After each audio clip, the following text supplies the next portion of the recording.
Hi, I'm Jim from Mercedes-Benz. I'm going to show you how to get the most from your vehicle's automatic transmission. Like all of the performance systems in your Mercedes-Benz, its transmission is engineered to be sporty, smooth, and efficient. It even offers you the control and fun of manual shifting. Mercedes-Benz offers several transmissions depending on model. Most have 7 forward speeds, and our newest offers 9. They're all designed to be in the right gear at the right time, for quick acceleration on demand and efficiency on the open road. Models come with a variety of gear selectors. Some are on the console, others are near the steering wheel. All indicate which gear you've selected, with a display near the gauges. When you're in drive, you'll see D and a number.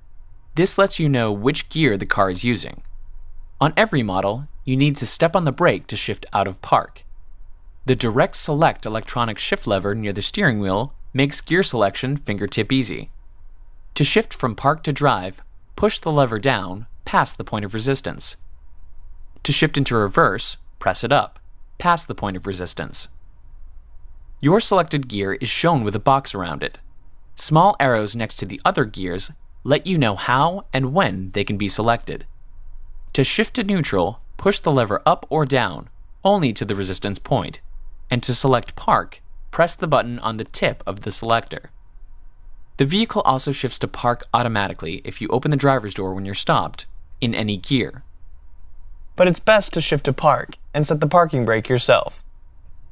For models with the leather-trimmed gear selector in the console, you simply move the lever through a gated path, from park at the forward position, then reverse, neutral, and drive.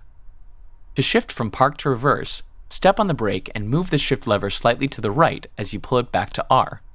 To shift from R to N and N to D, move the lever a notch to the left as you pull it back. In the drive position, the touch shift feature lets you manually shift through the gears by tapping the shifter side to side.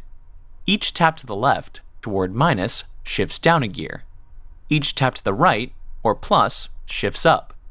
And if you push to the right and hold it for 1 second, it brings you directly back to D. On some AMG models, the E-Select shifter on the console works much like the direct select lever on the steering wheel. Pull the lever back past the point of resistance for D. Push it forward past the detent for R.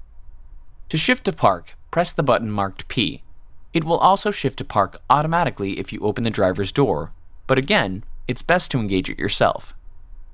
Most models feature a pair of shift paddles behind the steering wheel spokes. The paddles let you change gears without taking your hands from the wheel. Each pull of the left paddle, marked minus, selects the next lower gear.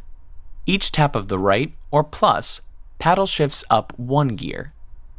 As you drive, the shift points are adapted to your driving style, but many models also let you select from 2 or more modes, via a button on the console. The mode letter is displayed next to the gear range, in the gauge cluster. The standard mode is called E or C for eco or controlled efficiency. It engages automatically every time you start the engine. It's set up to optimize fuel economy and shift comfort, and for more secure footing in slippery weather. S is for sport mode, and it's geared for quicker response. The car shifts at higher RPM, and in some models starts out in first gear instead of the more economical second gear. Some models also have an M setting on the button. This is a true manual mode that stays engaged until you select another mode. For models with Agility Select, there are even more choices. Watch the separate video for that system to learn more. When you're in drive and use the paddles, you activate a temporary manual mode. The gear indicator no longer says D, just the number of the gear you've selected. You can downshift to help hold your speed down a hill, or to accelerate faster. And you can upshift too. The car will stay in the gear you select until one of these things occurs. If you go too slow or too fast for that gear. In this case, it will shift up or down into another gear, but remain in manual mode. If you don't touch the paddles for several seconds, fully automatic shifting resumes, unless you're in the middle of a curve or descending a hill and using the gear to provide engine braking. Or if you use the gear selector or mode button. You can also restore fully automatic shifting whenever you'd like. Just squeeze and hold the plus paddle for about 1 second, till the D reappears in the display.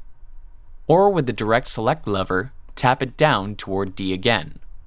Anytime you're in drive and you want the car to shift directly to the best gear for passing, squeeze the left paddle for about 1 second. When you're done, you can manually shift up or restore automatic shifting like I just described. After parking, select Park with the shifter and set the parking brake. If your car has an electric parking brake button, it'll release automatically when you drive off. There might be situations where you want the car to stay neutral when it's off, like an automatic car wash or emergency towing. You'll find how to do this in your operator's manual, along with more information about your car's gear selector. If you have further questions, your Mercedes-Benz dealer will be happy to help. Thanks for watching.